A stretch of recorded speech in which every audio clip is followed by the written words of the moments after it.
बातमी आहे। मकोका न्यायालयातले दोषारोप रद्द करण्यात यावेत। वाल्मिक कराड विष्णू चाटेची उच्च न्यायालयात त्यासाठी याचिका। मसाजोग सरपंच संतोष देशमुख हत्या प्रकरणी ही महत्त्वाची बातमी। प्रमुख आरोपी आहे वाल्मिक कराड आणि विष्णू चाटे। उच्च न्यायालयात सुनावणी या याचिकेवर आता काय सुनावणी होते आणि न्यायालय काय सांगतं याकडे लक्ष लागलेलं आहे। तर मसाजोग सरपंच संतोष देशमुख हत्या प्रकरण या प्रकरणात महत्त्वाची अपडेट समोर आलेली आहे। प्रमुख आरोपी वाल्मिक कराड आणि विष्णू चाटे आहेत आणि मकोका न्यायालयातले दोषारोप रद्द करण्यात यावे यासाठी त्यांच्याकडून याचिका करण्यात आलेली आहे। त्यामुळे आता न्यायालयाच्या निर्णयाकडे लक्ष।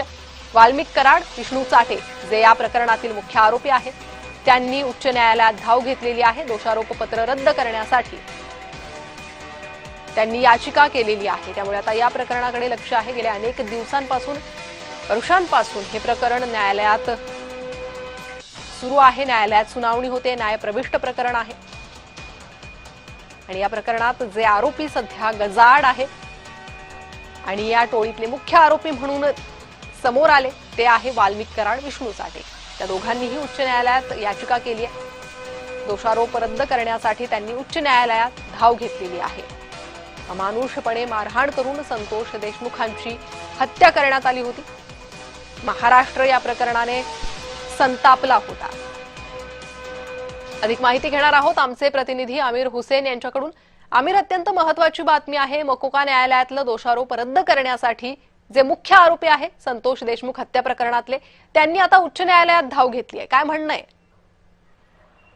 नक्कीच आपण जर बघितलं तर संतोष देशमुख हत्या प्रकरणाची आज सुनवाईची तारीख होती। त्या निमित्ताने जयराम चाटे करून याचा विशेष लोकसभा न्यायालयात जामीनअर्ज दाखल करण्यात आला होता।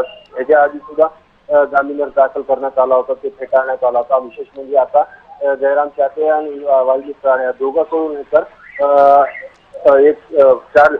अर्ज उच्च न्यायालयात दाखल करण्यात आलेला आहे। विशेष म्हणजे जी आजची जी सुनवाई होती ती इलेक्ट्रॉनिक एव्हिडन्स जे सरकारी वकीलकडून त्या आरोपीच्या वकिलांना देण्यात आले होतं। तर आरोपीच्या वकिलांचं म्हणणं असं आहे की ते जे काय एव्हिडन्स दिलेले आहेत ते कोर्टातच आम्हाला ओपन करून दाखवा, असं त्यांचं म्हणणं होतं। विशेष म्हणजे जे इलेक्ट्रॉनिक एव्हिडन्स मध्ये जे लॅपटॉप मधले फाईल आहेत ते आमच्याकडून उघडे होत नाहीत, ते सरकारी वकील आम्हाला कोर्टातच उघडे करून दाखवा असं आरोपीच्या वकीलकडून म्हणण्यात आलेलं आहे। जी आमिर, धन्यवाद या सविस्तर माहितीसाठी।